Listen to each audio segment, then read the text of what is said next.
Hey everybody, my name is MetalMusicMan. And I'm Professor Lex. And this is episode 22. Yeah. of the Metal and Lex podcast. I was watching your face just to make sure that we were on the same page. Yeah. And it was actually 22. I actually hadn't thought of it until that exact moment. It's Yeah. astounding to me that I remember what episode we're on. Well, the last one was 21, and I made the crack about how if it were one episod per year, then our podcast could drink. You did do Yeah. that. You did do that. Very well. About the same spot. Well done. Yeah.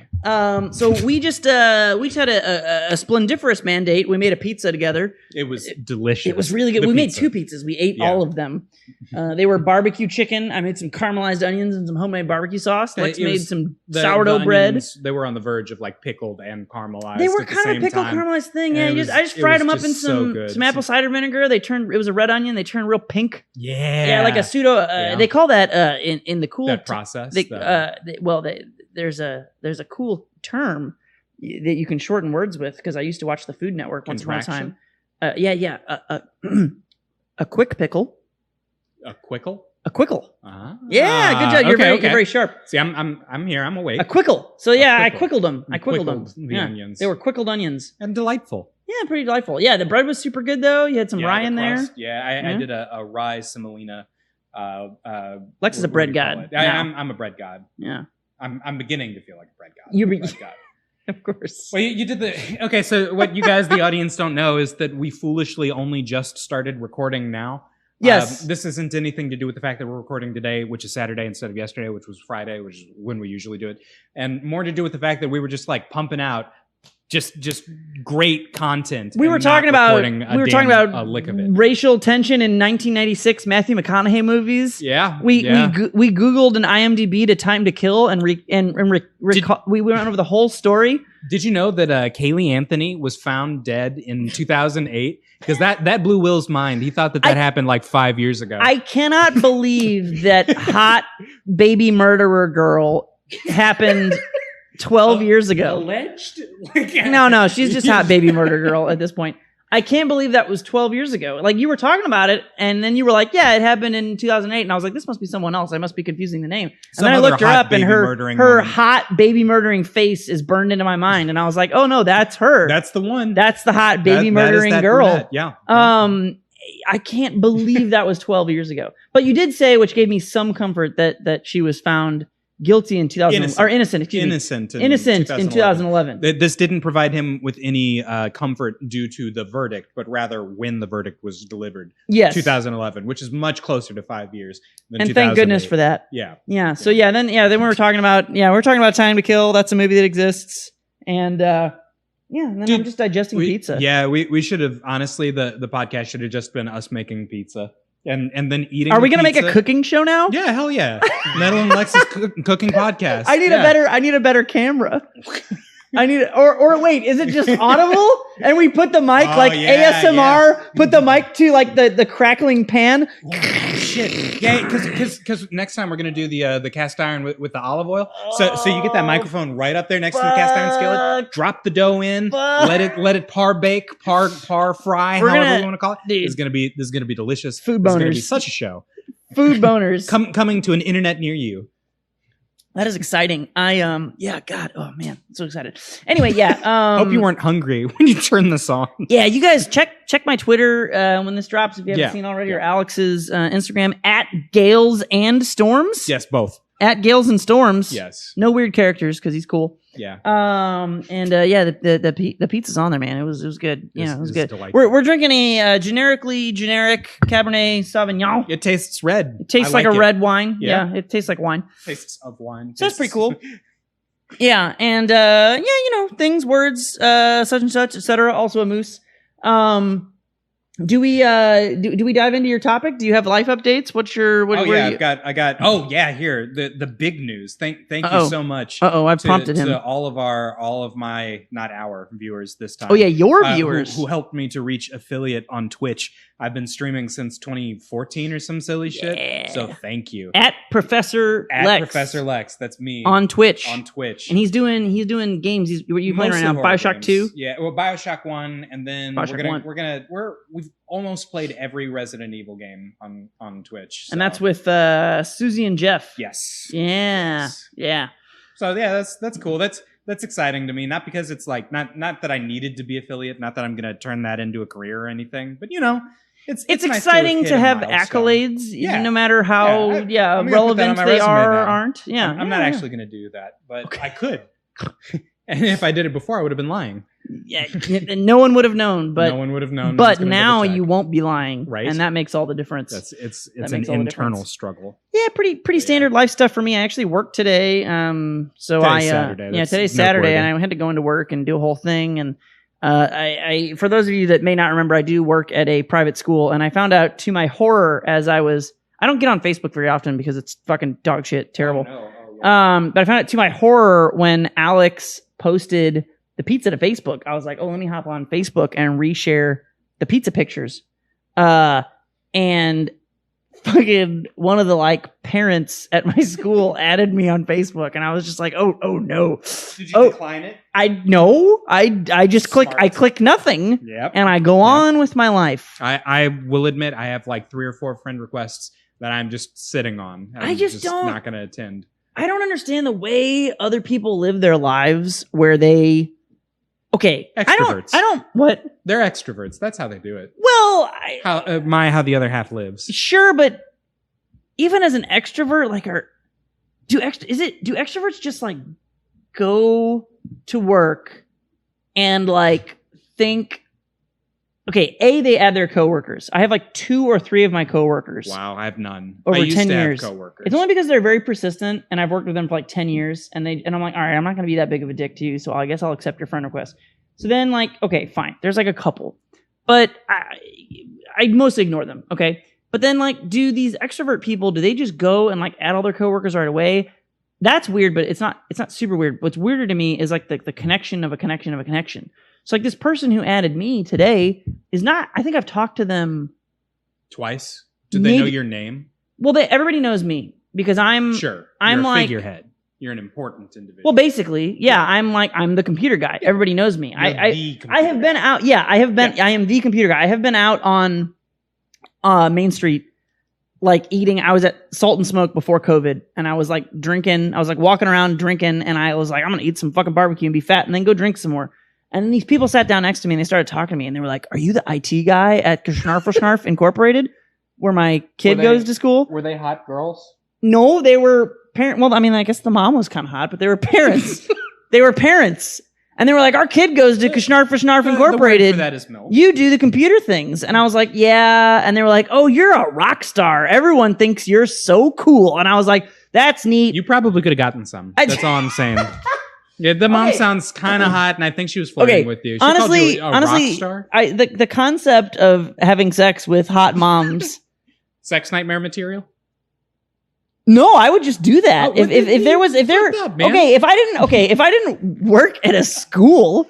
If I worked at, but think of how kinky it would be. Let's say I worked. Forbidden. Yeah, but the problem is then you got to deal with it. You got to deal with it, or maybe their kids look up maybe their kids go to superboobs.gov. And you gotta tell them that that's a thing that happened and that's why their kid's getting scolded. I don't want to deal with that. What, my dick's been in your butt and I gotta tell you why? I'm not trying to fuck with that. You don't have to explain anal sex to everyone you talk to. I'm not trying to fuck with that. So if I worked at a carnival or a supermarket or I don't know, any other place that didn't deal with your children, I might have wanton threesomes with random parents who who only have one good night out every several months. Okay. That sounds highly appealing depending on the mood that I'm in. Sometimes I'm but not this mood. This is full Will. This is Will who's stocked up on pizza and a little wine bloated. Full of food. Yeah, no, you're not. I'm not trying. Will. Okay, yeah, Fool dude. Will would know. He would be all about this. Full of food. Yeah, no, I'm not trying to. That was actually, oh man, I don't know. Okay, yeah, here, let's shift gears real quick. Actually, let's shift gears from threesomes with wandering parents, and let's shift gears into. I hear you're the IT tech. I hear you're a real rock star. You're very much a David Grohl. I've been told, dude. People do okay. All right, no, I was going to shift gears. We'll hold that in the back. Go ahead. No, we'll hold that in the back for a moment because that is one of the weirdest things about where I work. Okay, so I feel like I'm I feel like on the grand scale of attractiveness, okay, I feel like I would be at best like an 8 out of 10. I'm probably only like a 7. But sometimes you have to say 8 because people who aren't hot are like, oh, there's no way, you've got to be an 8. And you're like, oh, you're just like a 5 and I don't want to be a dick. Like, but I'm not. Man, I walk into every situation thinking I'm a California 9. No. Yeah. No, you don't have to agree. I walk around thinking. You actually think that about yourself. That's how I walk around. That's that's how different. I locomote. Okay. Yeah. That's different. So, and that's not to say I don't think, I mean, so here's the reason I'm only a 7 out of 10, right? Uh-huh. I'm like an 8 or a 9 in 80% of scenarios, but there are a couple scenarios where I'm literally like a 1.5. Like, depending on your preferences. Like, if you're just like burly men with beards, you're like, right I'm literally like a 1. Yeah. I'm like a 1, no one's in. So that brings the average down, right? That's where I excel. But I also excel in the pretty area. Because I've got this winsome face. Yeah. Keep making eye contact like I'm going to shirk it. Winsome. Yeah. Winsome. Words I've never heard for 1,000, Alex. 1, it's a real word. And 2, wind or win? Win, W-I-N. Winsome. Like you win. Yeah. Like it's a winning. That's the joke I was going to make. Okay. Other people lose some, but I have a winsome face. God damn it. Yeah. I'm Anyway. here all week. You'll be here. So anyway, everybody at my work is like an old married person. Everybody. Almost everybody. So tender. Everybody but like literally like 95% of the people at my work are like old and married. And if they're not old and married, they're on their way to being old and married. They're on their way. Yeah, they're on their way. They're on their way for the most part because Catholicism. Okay. So people like today. So when I went into work, I had to dress up. It was like a big event and I was live streaming it. Don't ever say, were you on Twitch? No, but Okay. It's on YouTube. But don't ever say gaming. I say this to everybody I work with all the time. They're like, Mike, all my kids play video games. I'm like, bitch, I literally only have a career because of video games. Because of video games. Like, I wanted to stream cool video games, and now I know how to live stream actual events that matter. And they're way shittier because nobody cares. It's way shittier than my video games. Production values My video are game way streams higher. have way better production value. but nobody else has that skill set. Like, fuck you, you know? Yeah. I learned how to make websites because I wanted to talk to people about video games, right? Yeah. So anyway, everybody at my work is like weirdly fucking like horned up in weird ways at times. And so I have a nice blazer. I wore a red tie. Oh, no. I have my black chinos. Oh, I was no. looking good. It was my suit I wore when I went to Vegas for the last Evo. I remember that. I was looking sharp. I was sharp as fuck. Anyone would fuck me. No one did, but anyone would. No one fucked me at school. No, or in at Vegas. In Okay. Vegas. No one fucked me in Vegas. Is this like? Are we subtweeting somebody? Nope. Okay. Nope. I'm just it's see the joke, Alex, is that I'm talking about how hot and desirable I am. Oh, and juxtaposing that with the reality of the fact that I did not have sex with anyone despite having the specific goal to have sex with someone. It's Vegas. Okay. I think I talked to at least 2 hookers, if not 3. The third hooker is confusing. It might have been, this is the problem. This is what I realized. I think I may have already said this on this podcast, so I'll be brief. But when you go to Vegas when you're single, which was not a thing that I had done previously. When you go to Vegas when you're single, you're like, I'm going to go have sex with everyone. It's Vegas. Why wouldn't I? It's Vegas. But then what you don't consider is that you don't know who is and isn't working. Yeah. And I'm not trying. Shout outs to. I don't have a problem with hookers. Yeah. Bless the hookers. God, the Lord bless. And But keep I the also hookers. don't know how to. I don't know how to shine deal with that upon them. scenario. This is like, I understand that it's not hard to buy weed. But I need a friend with me. Oh, I need a friend with me who has bought weed before to ensure that I'm doing all the right things, because maybe I'll get murdered in an alley, maybe I'll overpay, Doubtful. maybe Yes, maybe I'll buy like something that'll kill me on accident. No. So I need a friend to watch me fuck a hooker Who do you to make what? sure to make sure Are we still going to Evo together? to make sure I'm doing everything right. Because then I talked to some of my fucking Uber. You need someone afterwards to be like, Will, was that performance really just a 15% tip? I don't know the protocol. I don't know the protocol. I could easily get murdered. Like, I don't know what I'm supposed to do to keep myself. And I talked to, dude, one or two of my Uber drivers were talking about it. And they were like, oh yeah, definitely don't invite anyone up to your room. We drive people around all the time who like end up getting, you know, they put something in the water when you're not looking, and then they don't kill you, but they like run out with your wallet and your shit. And it's just like, God, that sounds so horrible.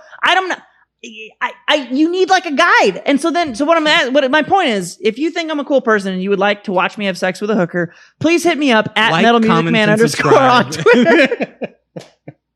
Please let me know. But yeah, so anyway, it's awkward. So anyway, at my work, people are hard up, and I am a vaguely attractive human who somewhere between a 7 and a 9. Who has some suits thing, not even suits. I have chinos and sport coats. And they look pretty decent. That's a look. And people are just like, oh man, like somebody told me I should be what the fuck? I don't even know enough about fashion to know what word. Model. They said a model for some fashion Dolce company. And I was just like, no, I do not have muscle mass. They don't want muscle mass. I may be whining. Either. I don't know. I'm not tall enough either. Like there's a whole thing. Also, you're at least 6'1". We never did measure each other after that episode. No, we didn't. We didn't whip it out. We didn't measure each other or our heights after that episode. Anyway, so yeah, I don't know, dude. People in my work like fucking hit on me awkwardly all the fucking time. So I got one. I was at they do a thank you for being a city employee barbecue at City Hall every year. And the last one I was at, one of the women who was passing out food said, "Tell your mother that she made just such a beautiful child." And what a weird thing to say. Yeah. That's such a weird thing to say. That's the weirdest way I've ever been told I'm attractive. But like, it happens so often. I got a nice gradient. That's so weird. Yeah, no, I bungled this. And so like my mom works for the city and she knows people. And so people know her. And so I was like, oh, this woman must have recognized me. She knows my mom. And so she must know that I'm related to her. But she didn't? And I said, oh, what's your name so that I can tell my mom that you said so? Yeah. And then she got like real red in the face and flushed because I guess she thought I was like turning around and making a move on her. Oh, because I was like, so what's your name, pretty lady? Like, and I didn't, but she didn't know. She didn't. I so very rarely hit on anyone in a direct fashion. Okay, like my flirting is so like I'm not like whatever a textbook like dude maneuver is. I don't know how to do it. Okay, in terms of flirting, like it just doesn't work. The most I've ever done, it only happened to me once, and I'm probably like traumatized by this. So I used to work with this chick named Shaylee who was really cool, and she was like black, lesbian, vegan. She was like every minority. Hell yeah. She was like every minority. Okay, but I remember being like, so like we would like joke about that all the time. And there was one point where I forget we were talking about that, and at some point she started talking about her like relationship or something because we were making like those jokes, and like then that was on the table. And so then we started talking about that, and eventually she like, I forget if she like broke up or something happened, but I was hitting on her. I knew she was a lesbian. Yeah. But I was like hitting on her as a joke because I knew she was a lesbian. And I was like, yeah, I'm like, this is like part of like whatever. Is the banter. Like, this is funny. And then she was like, I'm uncomfortable. And I was like, oh, fuck, I feel so bad. Like, I feel so horrible. I wasn't actually shooting my shot. I was ironically shooting my shot. I was ironically telling you were really hot and things and whatever. And then I was like, oh, fuck, that's also bad. Wait. So then I just killed myself. And I am actually a robot now. Oh, so that explains everything. So yeah. So that's a cool person who I had a relationship with once. And don't anymore because it was so awkward that I ran away and never spoke to them ever again. But anyway, I don't know. People in my work are weird. Things are weird. I got hit on a bunch today. I don't remember what the original topic was. But it was awkward. And it was the parents. It was the parents. So yeah. The milfs. So anyway, you're not that far off with weird. Dude, parents are weird. There's stories about like parents and things that like I've heard from them. I'm just like, I mean, I get that like parents are just normal people, but no, they're not. They're not. Yeah, breeder. Fuck breeders. Sorry. Fuck all y'all breeders. What? No, that's not what I meant. That's what I mean. That's what I mean. If you have kids, what the fuck is wrong with you?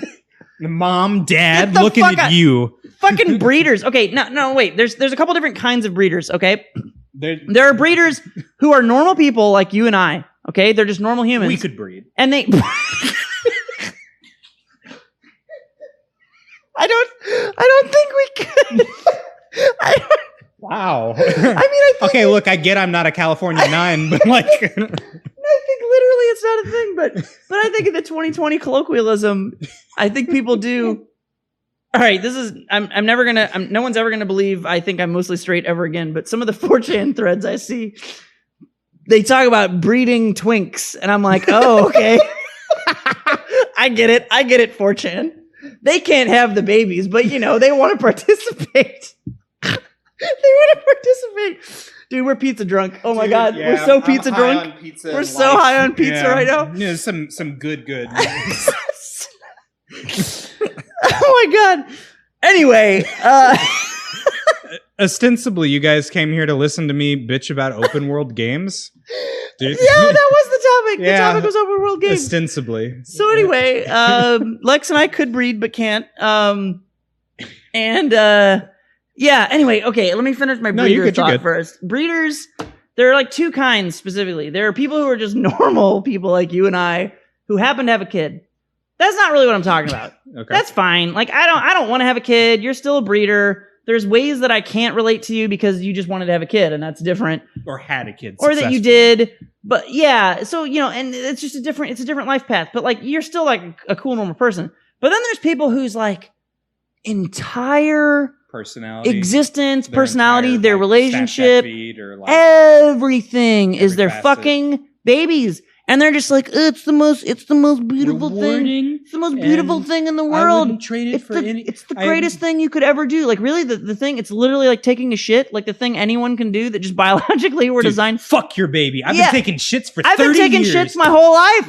I don't fucking dress it up in bows and buy fucking pink and blue cribs. I'm certainly not, you know what, I'll tell you why I'm better than breeders. I'm not forcing fucking societal gender roles upon my turds in the toilet. I flush them and I let them go on their own way. I let them figure themselves out in the fucking sewers, okay, with the other turds. They mix and mingle. I'm not fucking pre-building a pink toilet to take a girl shit in.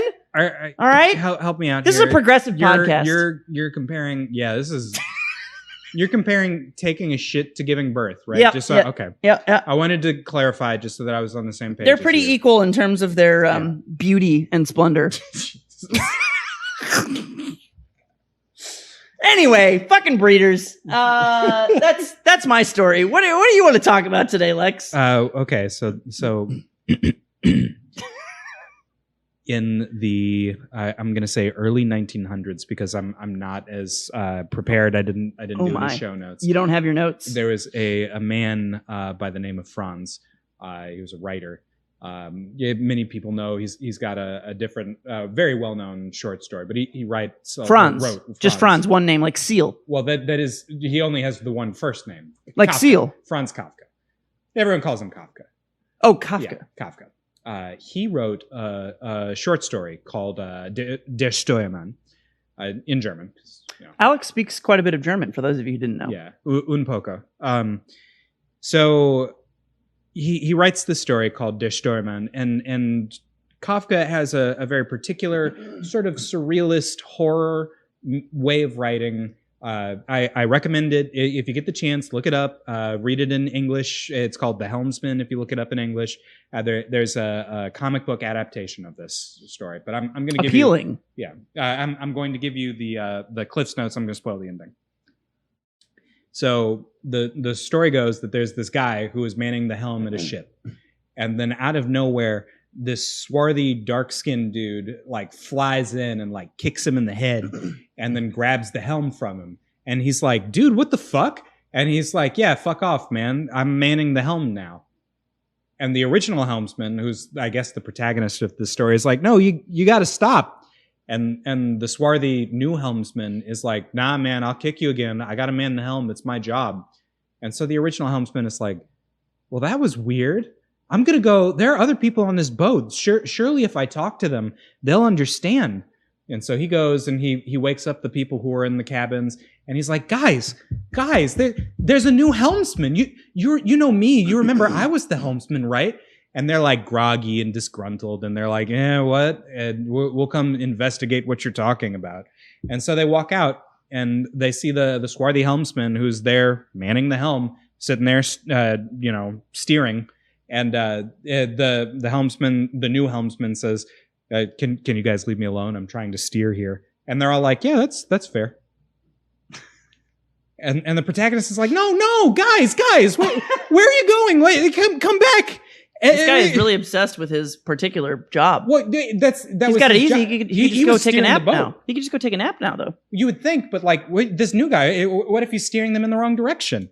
He went to helm school. You did say he was dark-skinned. Well, there's that. I didn't say it. Franz Kafka did. And again, he's a little German. So read into that what you will. He's a smidge Reiki. He's a nice guy. I don't think he was that Reiki. But, this man is specifically described as swarthy. But, like, the protagonist is like, did you hypnotize everybody and make them not be my friend? Because they're all like, dude, fuck you for waking us up. Leave us alone. He's clearly manning the helm. I don't know what your problem is. And the new helmsman is like, nah, man, just leave me alone. I'm trying to steer the boat. And then the story ends. Every Kafka story ends the same way, with you as the reader feeling the protagonist's sense of, what? That's where the word Kafka-esque. Yeah, that's the whole story, beat for beat. Uh-huh. Yep. So that's my experience with open world games. I am from this normal, rational world where everyone just knows that I am the helmsman and open world games by nature suck. And like, I'm coming out here saying grass is green, the sky is blue, up is up, down is down. And Will's over here like, you know how lizards bask? You know how they like, they sit there under their heat lamps and they to regulate their body temperature? That's what he's doing to me. And here I am like, but I'm the helmsman. It's me. What does lizard basking have to do with I was just making fun of the noise you were making. That's all. Okay. Like, what the fuck? But like, I don't understand it because I understand your general dislike of open world games because you are whatever the opposite of a GPS is. SPG. You're like a hammerhead shark that instead of having the magnetic things that lets them trace instead of a hammer, it's like a Phillips head. No. That would be another tool. Phillips head shark? So you're a hammerhead shark, but instead of a hammerhead, you have like a corned beef hash head. Like your head is filled with like pancakes and waffles instead of a hammer. So you're not even on the same playing field. Not on the same spectrum. Yeah, like if someone dropped you in the middle of the ocean and they were like, use the magnetic currents to find your way back home, you would just eat yourself because you were delicious. Yeah. That's basically how good you are with directions. Corned beef and pancakes. No, I'm very bad at directions. So I understand that because it's inherently frustrating to get lost and then not be able to play a game. Sometimes getting lost is fun, but I do agree there are many. See, this is I am the helmsman. That doesn't make sense. Getting lost isn't fun. It's irritating. It depends. It's a bad experience every time you get lost. So here's why you're wrong. Okay. So there are different ways to get lost. Mm-hmm. Physically. No. Mentally. Nope. Socially. It depends on the things that are occurring. So if you are specifically looking for a particular area to make some degree of progress on a particular task, and you just can't find it, and all the things that you're finding are annoying because there are all these other things, but you're not ready to do those things. You're not interested in them because you just want to do the one thing. Mm-hmm. That is frustrating. I can certainly relate to that. It is a thing that has happened to me and does happen to me, even in open world games. But there's also a thing where you are going on the right way to find things, and you do know that you're doing it, but there are other things along the way that are directly or indirectly related or not related at all, but they're put there in a way that is not as deliberately pulling you away from what you're trying to do, unless that's what you want, and that's okay. So you're describing getting sidetracked, which I would like to declare factually is a different process. No, it's literally the same as being lost. No, because if you're sidetracked, you're doing one thing and then you're like, oh shit, let me do this other thing. I get sidetracked all the time. It's not the worst experience I've ever had. My aunt was like, hey, I really need your help at my school. So I started driving to her school. And I was like, which exit am I supposed to get off on? And she said Lindbergh. And I missed it. And I got off on Bowles. I don't know where that is. I didn't know where I was. I was just mad. I was late. I couldn't help. Well, no, but that's exactly my point, is that you felt that way in that instance. Yeah. Okay, I will retract my previous statement and say there is a difference between being lost and being sidetracked, but sometimes they are the same, and sometimes it's not as frustrating. Sometimes it is frustrating, though, too. So if you have a timed goal and a specific thing you need to be at a place, being lost is extremely frustrating. But if you have a loose, ethereal, freeform goal that doesn't have a particular time set with it, you're not going to be as frustrated about the fact that you got off at the wrong exit, because maybe you get off that exit, you know you got off at the wrong exit, you're not really sure where you're at, but holy crap, there's a bunch of really pretty flowers here, and some weird mushrooms, and a dragon. That's fun. That would have been a really... I don't think that's bowls that you get off on to find the dragon. I think that might be Lindbergh itself or something. Yeah, I don't know. It's one of those different streets, Mississippi Avenue, perhaps. But no, but like there are a lot of fun things about a non-linear like tale that then you get lost as part of it sometimes. But I'm not, I want to be very clear that I'm not like definitively dismissing the entirety of your dislike of open world games. You understand. You see the rationale. Your general position is an understandable one that I generally don't agree with or experience, but you can comprehend. Yeah, that is comprehensible, but you cannot possibly just think that every game that is open world is bad, even considering that stance. No, by nature. That's ridiculous. No, that's ridiculous. No, it's a fact. Same as the grass is green, the sky is blue, and that I am the helmsman.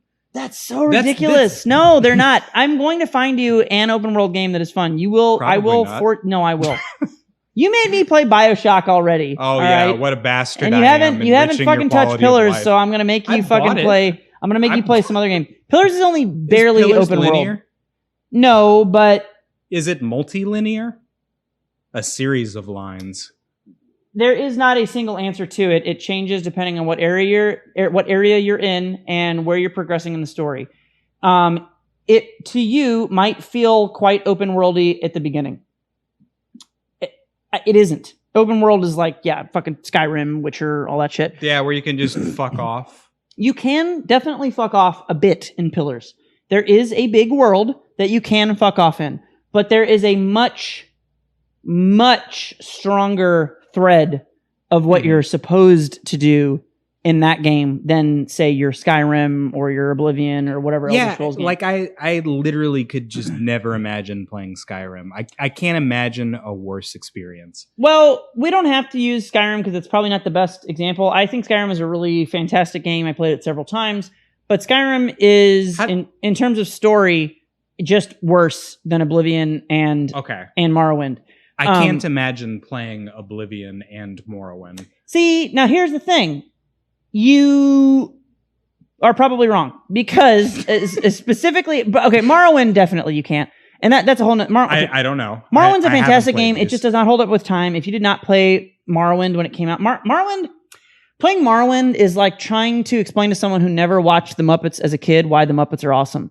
And they were like, and you feel like they're an alien from another planet because it's like, how could you not like this? But they only even knew the Muppets existed when they were like 30 or something. Mm-hmm. Like that's like, that's hard to do.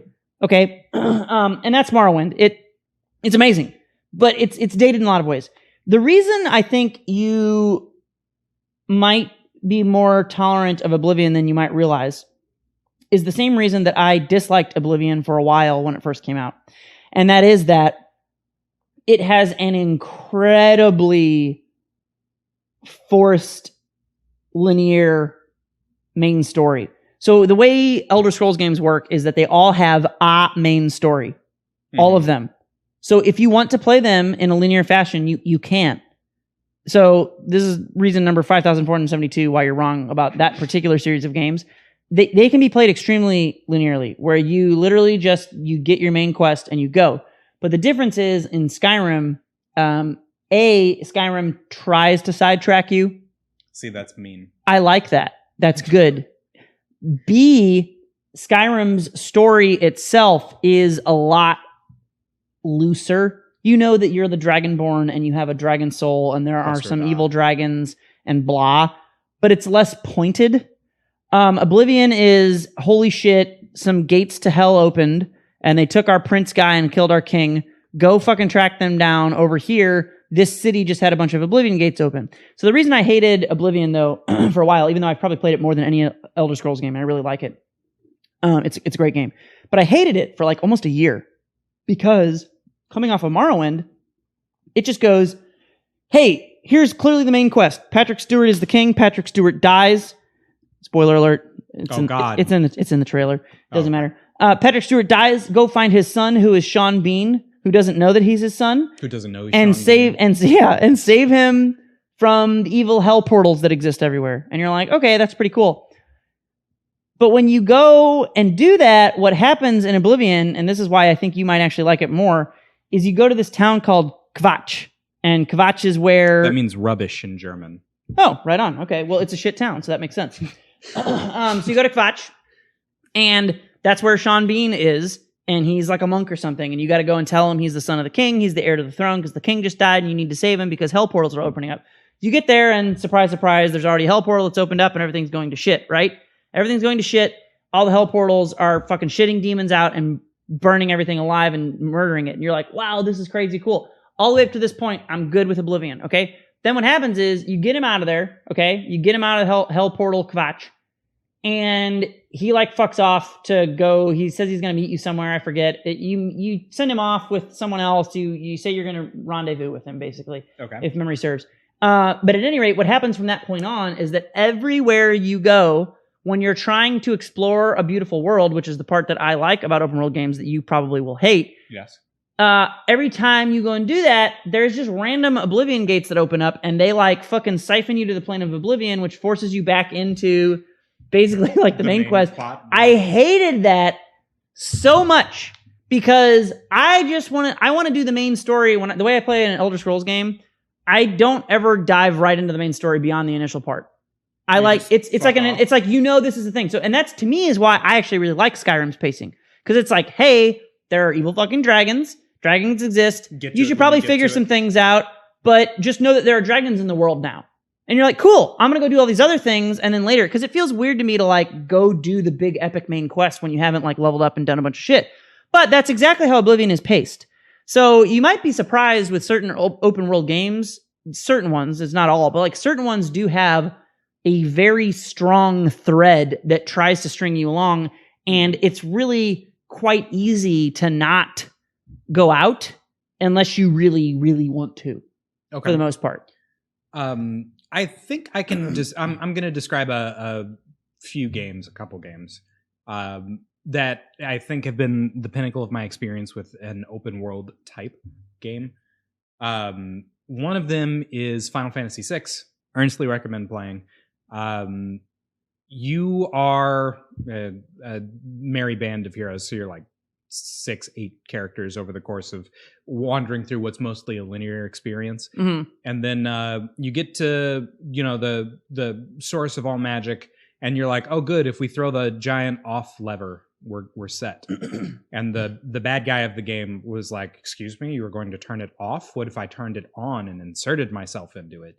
And you'd say, oh well, then you'd probably have enough destructive power to destroy the world. And he's like, yes. And then he does that thing. And then, so the second half of the game is where the open world kicks in. Mm-hmm. All of the different, that you have to go kill the god of magic. Mm-hmm. That's your central focus. Anytime you want to, he's the big creepy clown on top of the giant castle. Anytime you want to, you can go and address him. Or you can wander around the world and meet up with all of those 8 characters and like 2 other characters that you didn't meet up with before, and like collect them because some time has passed as since party the world members was destroyed. Yeah. And like if you want to, you can go talk to Strago at the Tower of Magic and investigate that and see what's going on there. And if you choose to do that, you get this big chunk of story, and also Strago joins your party again. Mm-hmm. Or you could just like not do that. I think that's really neat. That's very Oblivion-esque. Yeah. It's honestly not that different from Skyrim either. Skyrim just tries harder to sidetrack you. Yeah, see... But in theory, it's extremely similar. It's just it's not party-driven, obviously, but like that general setup is not that different. Yeah, okay. Okay, well then that doesn't necessarily sound like the end of the world, but it probably still is. I mean, I really do think we talked about this when you brought this up to me as a topic on Twitter. We talked about it quite a bit. I honestly think you've played a lot of bad console open world games. And I have no shame in my PC Master Race boner showing, because there are a lot of really bad console open world games that they're just like, oh, we can do this now, so here it is. And they, like, you mentioned Breath of the Wild, okay? Which I haven't played. I think Breath of the Wild is a really cool game, but I didn't finish it. And the reason I didn't finish it is because it has a lot of flaws that I feel like nobody talks about with it. I actually don't think hardly any of them are the world. The problem for me is the way you interact with equipment and equipment breaking. My whole problem with that game is, like, it's really cool at the beginning of the game. You're like, oh my God, all my equipment breaks. This is crazy and really cool because I can only hit someone. No, that just is frustrating. I agree with you, okay. but I disagree depending on how it's done. And so it was actually very cool at the beginning of the game. And I think I enjoyed it. I probably played that game. I think I got to 2 or 3 of the big machine beasts, which is, I think, somewhere around halfway through the game in total. It's very cool at first because you're just like, oh, I need to, like, it teaches you to be self-sufficient in the world. Okay. And this is where I think it could take a lesson from, like, a Pillars or a Skyrim or Oblivion or whatever, where it never changed from that. And that's actually what I dislike about it, because you would get, like, a really cool, like, here is the spear of the Zora. You saved Zora Fishman's fish testicles. And he was like, hey, motherfucker, you got his mojo back. Yeah. Good for you. Thank you so much. Here is a spear. And you're like, sweet. And then you never use it. Because you're afraid it'll break. Because you're afraid it'll break. Yeah. And it'll break. And it's fucking the dumbest shit ever. Yep. Those items either A, shouldn't break, B, should self-repair, or C, it should be extremely easy for you to repair them. And people are always like, well, you can repair them. Fuck you. You gotta go get, like, the butt of the... No, you can repair them. You can repair them. Yeah. Fuck you. You gotta go get, like, the butt of a golden duck and fucking melt it down into a fucking penis mold of your own dick. Yeah. And then fucking blow that dick and then fucking also pay 1,000 rubies. Like, it's the stupidest thing. Like, that shit should just not break. It shouldn't break. It's fucking stupid. Or, like, you get, like, a really good bow and you have, like, 5 of them, but you're always using the shittiest bow that you have. Yeah, because you don't want to waste your good bow. So the problem to me is not that equipment breaks. It's that there isn't a good way to repair the good equipment easily. And there should be. Because it should be as easy as, like, cooking. Or, and hear me out, what if it just didn't break? I like you should, okay, I'm going to throw yourself at you. You should that because it's a limited resource, like how survival horror games limit your resources. You should like that. It changes the way you interact with the environment, and you would not react the same way if you could always just have the best bow and shoot it infinitely. I don't really think I think never breaking would be an improvement over the way Breath of the Wild is currently, but sure. I don't think it would be the best way for it to be. Okay. They should either be like magic and, like, auto repair, or it should be, I honestly think there should be something like cooking, where you get random pieces of monsters and leaves or trees or apples, and you cook them up and you make food, and you should be able to do that exact thing, but with, like, you should, like, dig up some dirt and get a rock, and that makes, like, a sharpening stone, and you spend X amount of time to where if you say you play for an hour and use all your best equipment, you might need to spend 5 minutes or 10 minutes prepping every hour. Probably not 10, that's, like, way too much. But yeah, something like that, to me, I would have definitely finished that game. But I honestly got fed up. I got fed up with it, like, where I was just like, fucking open world game. I don't hate it. Yeah. It's a really good game. There's a lot of good shit about it. I kind of hope I'll finish it someday, but, like, I just grew out of the mood for it. Sure. So what's nice about Pillars, it got a lot of criticism for this from certain people. Pillars of Eternity is obviously, like, the greatest game ever, in my opinion, but it's very polarizing, depending on which old school CRPG fans you're talking about. Most old school CRPG fans really like it, but so what happens with it, when we were talking about it before, is the game opens up, it's very open world, like it would normally have been in the old CRPGs, which is to say that it's still far less totally open world than a game like Skyrim. So your Elder Scrolls games have, like, randomly generated monsters that respawn and do things. The way CRPGs work is, like, there are, like, 40 maps on some of them where there's just different places that you go, and you go to a new zone, it's a whole new map, and the map is I don't know, 10 screens wide, right? Mhm. Like, and you can scroll through it. But once you explore all the things on that map and kill the monsters on it, when you walk through, there's nothing there anymore. So it's like you're done. You've cleared an area and you're done. Area. You're safe. But that's not how your more traditional open world games are, right? Okay, yeah. They keep regenning, and every time you go back, there's something different. And I think they're both good and fun in different ways. But there is something to be said about, for you specifically, someone like you, when you explore a map, you know. So you can go back and be like, okay, I've done this. And that helps you along the path, right? Yes. But because there is a path. Exactly. It's a very free-form path. It is an open exclusion. World. But once you have kind of done a thing, you're like, okay, I've done everything. And every now and then there's a thing that you missed and you need to go back. Maybe there's like a particular quest and a guy says he's going to go there. Maybe then you need to meet like a guy in a hut that wasn't there before. There's nothing wrong with just going back and revisiting. Sure, but for the most part, it's kind of like it's done when you're done with it. But what Pillars specifically also does that not all of those, some of the CRPGs do it, but Pillars in particular, especially Pillars 1, it funnels into progressively more linear as the game goes on. Mm-hmm. Act 2 Act 1 is like a big open generic world with like a smaller town. Act 2 is a much bigger town, which is crazy because you almost get lost in the town, but you're still only in one town in Act 2. The entire thing is just, well, it's a city. It's the biggest city. You're in this big city. But by the time you're in Act 3, it's like you're in this one place and you're just doing the thing. You're pretty much going straight. There's maybe one or two different ways you can go, but for the most part, you're just going. And the story is the same way, where the story as the game starts is very like, this is the world that you live in. Here's the immediate bad guy, but clearly he's not like that big on the grander scheme of things. There's all these other different things that are going on. And then eventually, like in Act 2, you learn about like the politics and the people and the city. And Act 3 is just full bore, like all the things I did in Act 2 came to this point, and now this is like literally I'm just beelining. I think it's fucking great, obviously. But sure. And I think for you specifically, it might be better if it was the opposite. But I also feel like you might be annoyed as the player you are if you played a game that was linear and then it turned out to be open world. Yeah, I would hate How that. do you feel? Yeah. How do you feel If you fooled about me, Ocarina of Time? It's a miserable game. It doesn't hold up over time. Okay, you're wrong. But specifically, how do you feel about? Did you like it before you went into Hyrule Field? You mean like when you're fucking around with the Great Deku Tree? Yeah. So maybe you don't even know this. Fine.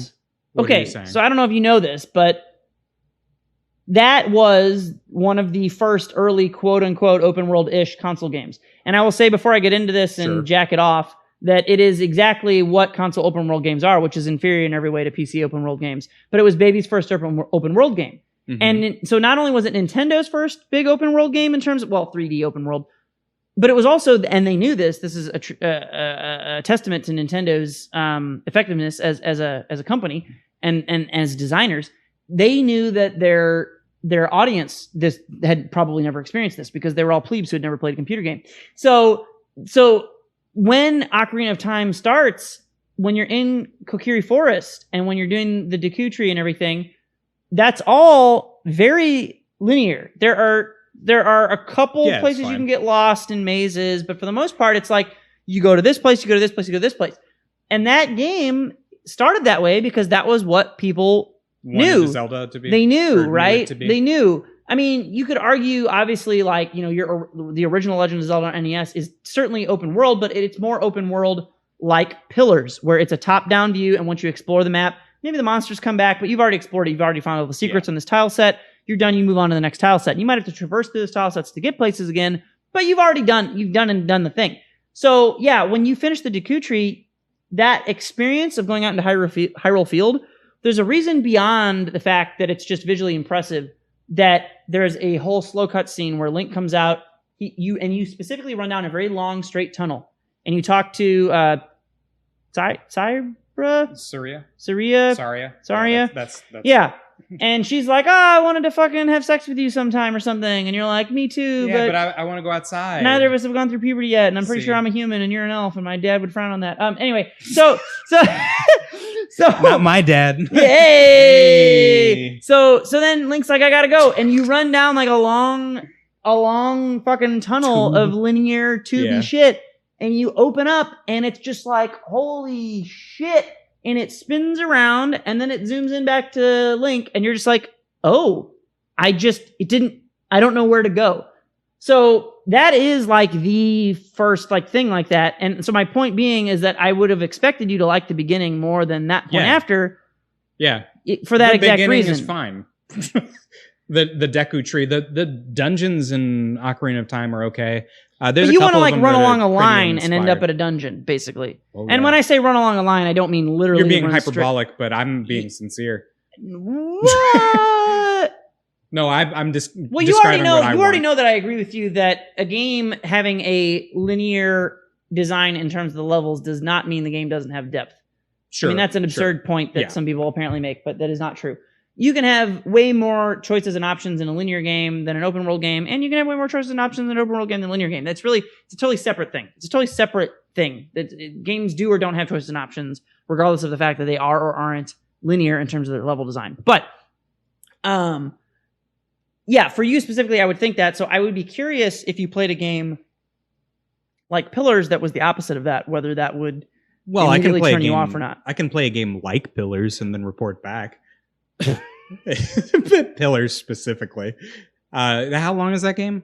40 hours? It's pretty fucking long. Okay. Let me Google it. How long to beat it? It's way longer than most games I would recommend to anyone. I mean, you have to be a particular kind of insane person. Yeah. The other open world game that I enjoy isn't an open world game, depending on whose definition you're using. 36 hours on average. Yeah, that's fine. If you do the extras. Main plus extra is like, what, 80? 100? 63. Okay. Completionist is 106. Shorter than Final Fantasy X. So completionist is stupid. Playing those games completionist is dumb in my opinion. I wouldn't do that. But there are a lot of extras that are really good. I wouldn't require anyone to do it, but the big one is there are 2 expansions, and there are a couple characters in those expansions that are fucking like some of the best characters ever. There's one specifically that I really like in it. It's the Devil of Karak. She's like a robot with a human soul imbued into her. And it's it's like she's like one of my favorite characters ever. Anyway, I'm gushing about Pillars. Linear games. The other game that isn't really open world, but certainly feels enough of it to me, is like any of the Persona main series games. So never played them. 3, 4, 5. I don't know if you'll like 3. 3 is if Buffy were a JRPG that wasn't about vampires. Okay. Yeah. I'm Persona so 4, Persona 5. skeptical of like generic JRPG games. See, though. but these aren't. You don't have to. You can be generically skeptical of JRPGs, but these are not generic JRPGs. Aren't they? They're about teens in a high school. Most JRPGs you'll find are set in a high fantasy setting. Final Fantasy, most of them. No, it's okay. I'm not as concerned about your all right. Skepticism. I might like it. I don't know. Persona is different because, like, Final Fantasy X is a story of how you are really sad for 40 to 80 hours. Persona, sign me up. Yeah. You have. It's on your wish list or whatever. Yeah. Is that the one about how God is horrible? Yeah. Yeah. 40, 80 hours of being sad and being angry at God. Oh man, that's like my fucking biography, bro. I need to check 40 that to one 80 out. hours. Yeah. No, the Persona series of games is really interesting because you go to a high school, so from like 9 to 5 on weekdays you have to be in school. It's not actually 9 to 5. It's like 7:30 to 3. Can we just pause for a second about how you were like, the Persona games are really interesting. They're about how you go to a high school. Yeah. Okay. Yeah. No, that's this is exactly why I'm skeptical of this. They're interesting because you're sitting here like living your normal high school life, and then this fucking ghoul comes after you, and he's like, "Hi, I kidnapped you. You're in an elevator. This is my elevator attendant. She's kind of hot if you're into crazy chicks. Anyway, demons are real." And most people don't see them, but you can see demons, and you've got multiple ones, which is interesting because people who have a demon that's what Arson personally, is. He's a demon. I'm glossing over too many Persona terms at once to try and Cliff Notes this.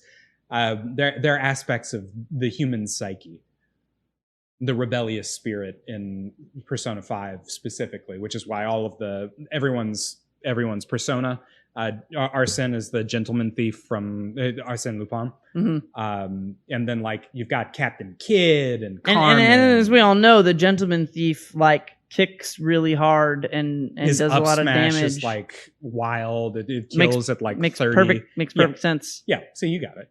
Yeah. But like what is interesting or intriguing about the game is that they're like, go live your life, do whatever. But if you don't take care of this shit by August 30th, you're fucked. The world ends, man.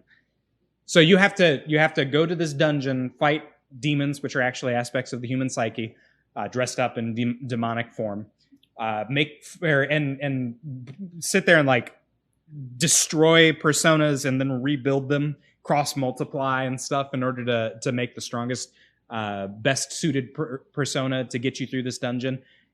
You have to do that and get to the end and confront someone about how they raped their student. You must do that before August 30th, or the world will end. But like in the meantime, you gotta go to school. Plot line. Yeah. Well, the date is wrong, but yeah, we got people raping people in Persona. Yeah, I thought this was like a game for children. No, you're thinking of Demi Kids. It's a game about children, but not for children. Yeah, makes perfect sense. Yeah, like anime. Persona 5 is you confront. Where's A2 when I need him? And horrible people. Yeah, thanks. Where's A2 when I need him? So we can sit here and say weebs in a very condescending tone. Weebs. The disgust. Weebs.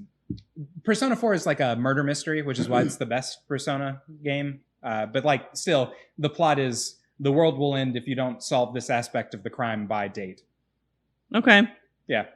It's definitely different from other, I'd say, normal or traditional JRPGs. But I mean, you're saying basically that you can do whatever, but by X amount of time. You want, finish by August 30th. I mean, that sounds like Grand Theft Auto to me, which is pretty open worldy. And you like this game? Yeah. So it's open world. What's nice about it is that it has the constraint of you need to take care of your shit by that date. So like, yeah, you just need a main quest, bro. You're just the kind of person who needs a main quest. But that doesn't. Every open world game has a main quest. You're just like too retarded to follow it, I guess. I don't understand. No, it's not an issue of retardation. It's more like it feels lazy to me from the game's from. Oh, I disagree. It can be lazy. No, because they're like, ooh, you're in this big fucking sandbox. Like, go do you. So I agree with that 100%. And like, you linked me some dumb game that basically said that. And there are absolutely games. I think most of them are dumb console games, but like, there's certainly bad PC open world games too. But like, there definitely are games that are just like, oh, look at this. It's like games that are all about like how pretty the graphics are, and you're just like, this game, exactly. This game is literally just a fucking tech demo. There is no actual good game here. There are certainly open world games that are like that, but like I can't cross the threshold. I cannot believe you have not yet played any game. I feel like you've got to be missing out on some like, I don't know, sticking to a quest, because there's stuff even in Skyrim, which I do agree like is probably not a great open world game for you to start with. Like I can see why you might start with. Yeah. like I'd want to get to it eventually.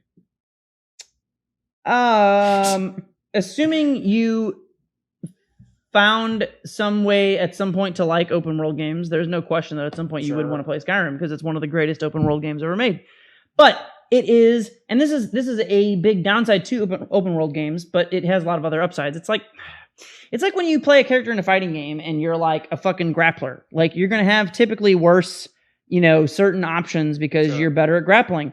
So open world games typically have worse narrative. Yeah. They just do. Because the world is open and it's really hard to connect everything into one narrative. Curate. And that's not, yeah, exactly. Yeah, it's a less curated experience. Thank you. Yes, and that's what I want. But and that's okay to want that, because there's nothing wrong with that, but they're two very different things is my point.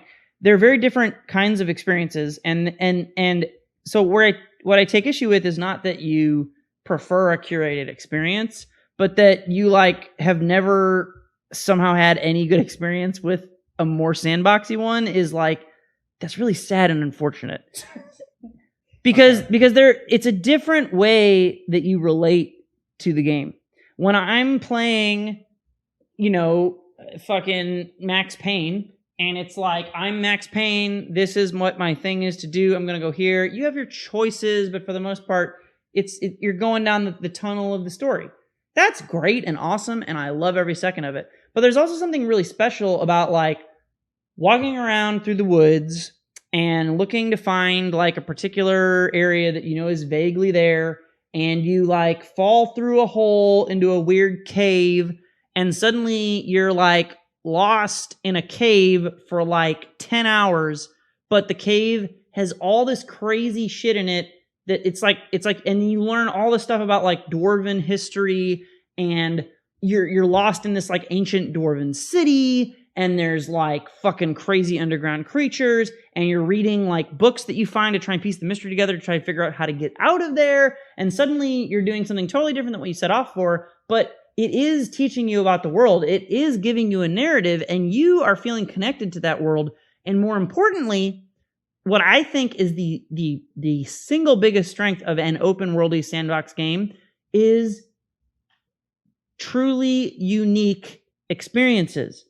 You do not have those with a narrative. And so it is a stronger story device on a narrative, right? To just like go through the story. So even though the story itself might not be as strong in an open world game, what can happen is like, I am a stealth archer, I am a mage, I am a fucking brawler, whatever. You're going to have different experiences based on how you deal with the situations that occur, but also based on like what race you are, how much stuff you put into, you know, your speech, like in real life. How much I've put into speech, yeah. You know, like that's going to affect how you interact with different NPCs or different things that happen. But in addition to, it's not just NPCs. It's not just like there's a guy there and you talk to the guy and what you choose to say is different. It's also like whether you decided to go somewhere or not at a certain time affects what you know. So like maybe later on in the main quest, you go to Dwarven City and you know a bunch of shit about it because you spent 10 hours exploring fucking ancient Blackreach below the surface that you fell into, and you don't even remember how to get back to it, but you know all these things. And so it's like you have these experiences. It's like the difference of me like building up a friendship with a bunch of people in like the fighting game community and then going to a tournament versus just like going to a tournament. Mm-hmm. So my point, I think, what I'm trying to get to is that it isn't worse because it's a weaker standard narrative. Because I agree that it is a weaker standard narrative, but that doesn't mean it doesn't have other strengths that actually immerse you and get you more interested in the narrative. And there are certainly open world games that have shit that like you do all that and then the narrative just falls flat and it sucks. Mm. Like I absolutely am not saying that doesn't happen, but dude, when it's right, like I don't know, man, being lost in fucking Cyrodiil for fucking like 2 weeks on Christmas vacation, it's so good. You find so many things. You learn so many things. You meet a vampire guy who offers to turn you into a vampire. You fucking do that. She's scratching that. Hang on, let me go yell at my cat. Go, get on there. Sometimes she eats the chairs. Oh, that's fair. Yeah. They do look tasty sometimes. Yeah, chairs look tasty. So I'm hearing this that you get this added sense of exploration of lore or like world building type of tension or world building that or just things that feel secret and special because you know you didn't have to do them. Okay.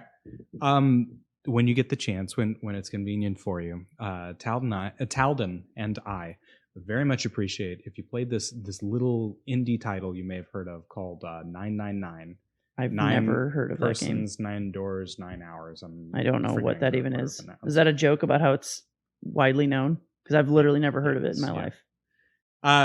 It's made by Arc Systems Works, I think, or published by Arc Systems Works. Is it an RPG? No, it's a visual novel, the most linear expression of okay. story of all. You make a handful of choices over the course of the game. You decide everyone's number coded, and you have to go through numbered doors per the digital route. You do a math problem to decide who goes through what doors. I have to do math? No. All of the math is done for you. Oh, godlike. Okay, yeah. Please continue. You choose what doors to go through, and that necessarily informs what characters go through these doors. And based on the different permutations of characters that go through the doors, your story experience is different.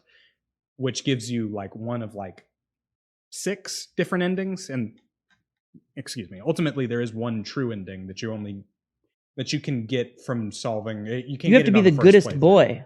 Kind of. Not really. You have to have been the worst boy and the next time be the goodest boy. Okay. But you get that same tension because like there's the knife ending and the axe ending and the submarine ending and the coffin ending. Knife, axe, submarine. Yeah, and like sure, you can, based on the decisions that you made that seemed like good ideas to you at the time that you will personally made on this linear branching path, multi-linear path, you'll get to the knife ending and you'll be like, oh, I have a lot of questions, but I know this much information. Or you'll get to the submarine ending and you'll be like, oh, I know different things. I don't think there's a better game for you to play than Pillars. I'll play Pillars. I think you will really it sounds like you really like that aspect of like certain things you answer, give you different bits of information. Yes. Yeah, the difference is that you're not striving for a one perfect ending. It's more like what you pick can't always be, there is no perfect ending. Okay. So you have to be okay with it. At any rate, yeah, 999 sounds like, I'm familiar with that sense. You should try it. I probably would like it. But I really think you're crazy about this open world thing, dude. And I really think that I am the helmsman. And you're just sitting here being like, no, this swarthy guy, he's got his hands on the wheel. He's the helmsman. I need to, okay.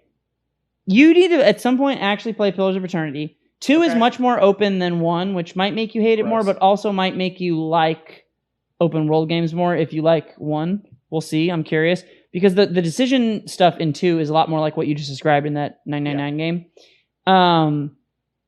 But I'm curious. Maybe I should play some game like that, and we can couch co-op it, even though it's single player. I'm fine with that. I'm not above it. I just made Twitch affiliate, so if you're looking for a venue to stream it. I cannot believe that a human being exists, Alex, much less that it's you, that just thinks that there is no good open world game is the most absurd. It's absurd. There are a lot of bad open world games. I don't think, again, your individual point is bad, but the fact that you think that that's all that there is. Intrinsically, it makes them bad. No, that's so wrong. God, it's so wrong. I would actually wager that there are probably more bad open world games than a lot of other genres for the exact criticisms that you've brought up, which is it is lazy. You just here's a cool world, dump some shit in, shitty quest. We won't think about it. Yeah. I think that's a super valid concern, generally speaking. But dude, I don't know, when they're done right and you're just like, oh my God, I remember there's some shit in fucking Oblivion where I was in. So, okay, there's always some ancient civilization in all the Elder Scrolls games. And in Skyrim, it's predominantly the dwarves. In every game, the dwarves are an element of an ancient civilization because it's dwarves are, in the Elder Scrolls universe, dwarves have been dead since people have been playing Elder Scrolls games. Dwarves do not exist. Mm-hmm. They existed. People know of dwarves. There are dwarven ruins, but no one has ever seen a dwarf for 5,000 years or more or some shit. And so it's always a mystery. So that's one. But then in every other game, there's other types of things too. It's the dwarf stuff. And then there's these weird underling elves in Skyrim or in Oblivion, it's Ayleid, which I always thought were really interesting. They're weird alien and they have lights. And anyway, at some point you get caught in this crazy Ayleid ruin. And I remember being down there for a billion years, and there's all these intricate traps and different puzzles, and you solve them all, and you get some really cool item. And then it's every person you talk to now, it's because you did that, you have that knowledge, and you can talk to if people are talking about Ayleid ruins, you'd be like, oh yeah, I fucking I explored that shit and things. So there's shit like that that you don't have to do. That's really, but I think there is an amazing value to things that aren't required or forced. They make you feel invested, and they give you sentiment for your character. It's when you play Dungeons and Dragons, and you could just stab the guy and kill him to move forward and sneak down the hallway. But you could also like decide to, fucking throw like a origami owl out there and make cooing noises, or you could decide to strike up a conversation with him, or you could fart and run away, and like all the different things that you can do. It's not just, and that's why actually I think maybe D&D is the best example, because I know you do like some tabletop stuff. I know D&D isn't your favorite specific one, but like I feel like all those tabletop-y type games, there's always like a linear path, but then there's like, oh, there's a guy over here, I want to talk to him, and then you're like, well, there isn't any dialogue for this creature, but I'll just make it up. And oftentimes that's the best part of the game, when I'm like, hey Alex, I want to talk to this guy, and then you're like, oh, I'm a gruff fucking Italian fucking sub. I'm a sandwich. I'm a sandwich store owner. I'm like, why are you a sandwich store owner? You're like, I don't know. It's what I do. And then like that becomes the best part of the game. That is like open world in a nutshell. I don't know that I could think of a better way to describe the value of a good open world game other than that, because it's like a thing that isn't very specific. That thing. But it's things like that. It's things that aren't planned, that you aren't forced to do, that happen via happenstance. Yeah. And it's really cool. Like I think if it's done well, I feel a lot of the times more connected than I do in a properly done linear game. Mm-hmm. Because I know I had a unique experience. Or perhaps I was fooled into thinking that I had a unique experience in a very grand way by something that was placed there but didn't. I don't know. If I was fooled, then that's on them, or that's on me. So yeah, I respect the hustle. I don't know, man. I gotta think. I should have thought more about like titles, but like I'm mostly just thinking. I don't know, if there's a new Elder Scrolls game, I'm gonna have to like strap you down to a chair and force you to play it or something. Because but I'll play Pillars. I'll do. You really do need to play that. Even if if you play Pillars, I'll give you an out at like 8 hours played if you just hate it. I'll probably play the whole thing if I make it 8 hours. You think so? Yeah. All right. It's really good, man. It is kind of open world. I'll be curious how much you do or don't hate it. Okay. I think either way, I'll be very interested. Okay. So, anyway, you're very wrong. Oh, wow. Good job. Who had known? At the end of this, you would think I was wrong. Sound off in the comments if you think Lex is right and hate open world games and are also wrong. I tweeted this earlier, but for everyone who says I'm wrong, I'm going to read another visual novel. I don't understand that either, because it's like you have some weird animus fucking like existence where like you need point. Like I don't feel like I'm devoted to a camp of open world or linear. I think that's an absurd thing to think. Yeah, I just like games that are good, and if they're linear or open world, it doesn't matter to me. They're just good. Imagine if we had the same conversation in a slightly different universe, and you were like, I don't think that we have to fall into two camps of you're the helmsman or he's the helmsman. You should. We don't. Only one of us is going to be holding the wheel, Will. No, you can take turns, and you can both be good at driving in different ways. One of you might be really good at navigating rough terrain. The other might be extremely efficient at using small wind. Two helmsmen can be very good. They have different strengths, Lex. Maybe if you weren't such a bitch and you were a team player with the other helmsman, all right? Maybe if you team played with the other helmsman, maybe this boat would operate more efficiently. God damn it. God damn it, indeed. All right. This has been a podcast. I have been MetalMusicMan. I've been Professor Lights. We will catch you guys next time. Goodbye. Bye.